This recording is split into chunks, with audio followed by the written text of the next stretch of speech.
on the previous figures. He's specialised in lopping latter rounds. As the 3,000 field gets underway, again a very big Kenyan contingent here, and you can be sure there'll be pace-making for Komen. He'll want a pace of around 59 seconds per lap, I would thought, to set him up for any attempt at the world record, Steve.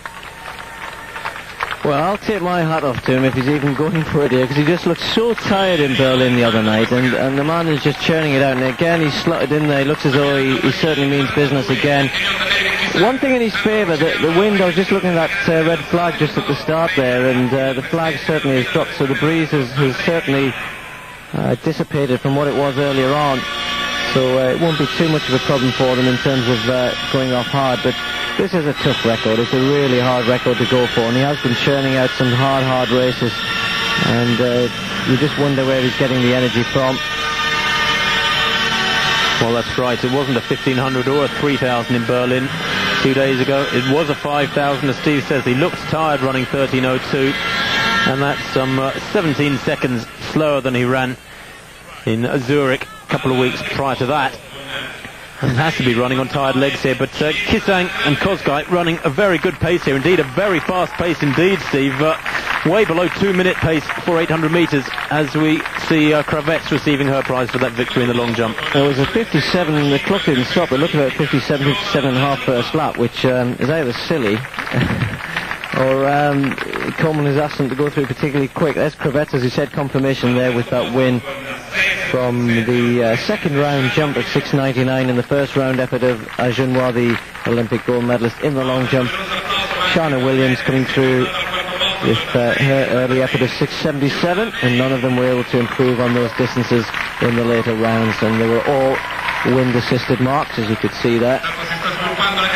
But Komen certainly meaning business, and they've gone through 800 in, well, you can hear that 1:56. That is fast. The understatement of the year, I think, from Steve Cram there. 1:56 at 800, Steve. I mean, this is virtually world record pace for 2,000 metres, never mind about 3,000 metres. It is around 3:50, 3:52 pace for a mile. It is astonishing. 2:25 at 1,000. Now, that's the sort of pace that he's been coming home in. He's been running his last 1,000 in his last couple of races over 3,000 in 2:25. To go out in 2:25 is absolutely staggering. There's Komen in third place and pulling well away from the rest of the field, of course, here behind the two rabbits, Kisang and Kozgai. Well, I just hope that they haven't killed this off for him. I mean, he's obviously decided he still feels like he could go for fast time here, but 2:25 is, well, it's not suicidal, but I mean, it is really way inside the sort of pace that's possibly required. A couple of seconds too fast, and he may well pay for that in the later stages, but it's up to Kozgai to try and keep things going for him. Of course, Komen probably is going to be left out in the front with maybe 3 or 4 laps to go on his own, and that's what happened the other night. Once he was out in front, he wasn't able to maintain the pace they were running. They were well up on world record schedule in Berlin through the first 3 kilometres, and then he got tired and faded away fairly badly. Let's hope that's not going to be the same result from here tonight, because look at that, a 57.6 lap. Goodness me, they're getting faster. Well, we've seen 57.5 seconds for the first lap, 58.5 for the second lap, taking them through 800 and 1:56. They went through 1,200 and 2:55.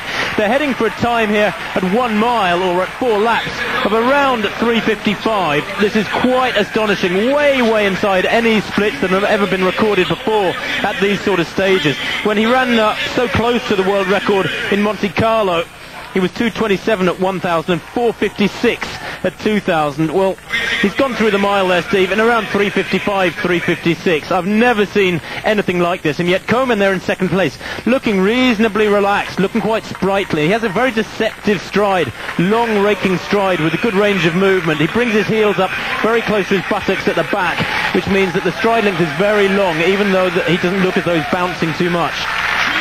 Well, you've got to hand it to Kozgai here. He's doing a pretty good job, John Kozgai, 59.91. He's certainly keeping it going, and as you said, Komen at the moment doesn't show any signs of slowing down too much, although this is where it really starts to hurt. That first mile, probably somewhere around about 3:54, 55, as you said, just remarkable running. I mean, a lot of milers would be happy with this, but he's keeping going, as you said, 2,000 metres. Any time anybody used to get under 5 minutes, it was considered good running, and look at Komen, he's now going past Kozgai. This really is remarkable. Well, we're used to seeing Daniel Komen knock big chunks off his personal best. 4:53 at 2,000 metres. I bet you that would put him in the top 10 all time for 2,000. That is a staggering statistic.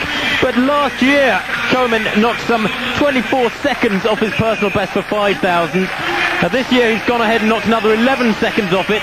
Here at 3,000 he's done enormous damage to his personal best. It was 7:38 at the beginning of the season. He's run 7:25 and he's heading for a time here. If he can just maintain his pace over the next couple of laps, Steve, 58.3 there for a time well inside Morsley's world record figures. He's got to be running on tired legs now.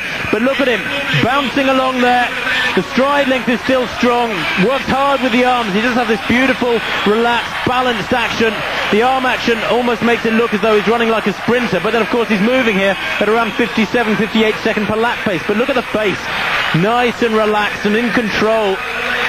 Well, I think we're seeing a remarkable run here. Whatever happens, it's going to be very fast, whether he breaks the world record or not. He really only needed to run 2:4 for the last 800, and he hasn't let the pace drop by the looks of things. So Daniel Komen at the moment looks to be heading on his way to another phenomenal run.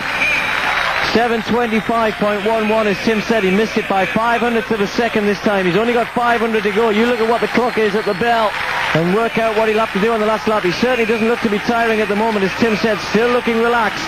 If anything, he seems to accelerate approaching the bell there, Steve. We all know middle distance runners that you get a huge boost when you go through the bell, knowing you're on the final lap. 59.7 there for that penultimate lap.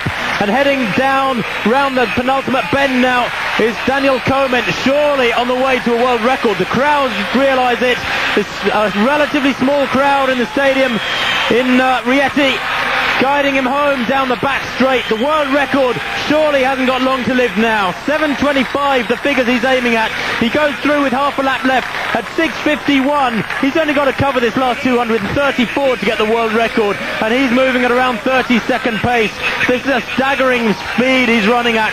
Nuruddin Morsley is going to lose the world record here, barring disaster in the last 100 metres, and still he looks untroubled. Into the home straight, Daniel Komen of Kenya, 20 years old. He hasn't got a world record at an Olympic distance yet. He hasn't got one at an IAAF distance. But now he has. Look at the figures. 7:20.67. 59 seconds for that last circuit. And the world record has been broken by 4.5 seconds. He's held aloft by his teammates. And at last, the running he's produced in race after race in the recent weeks since the Olympics. Remember, he couldn't go to the Olympic Games, wasn't selected. That sort of running has been rewarded.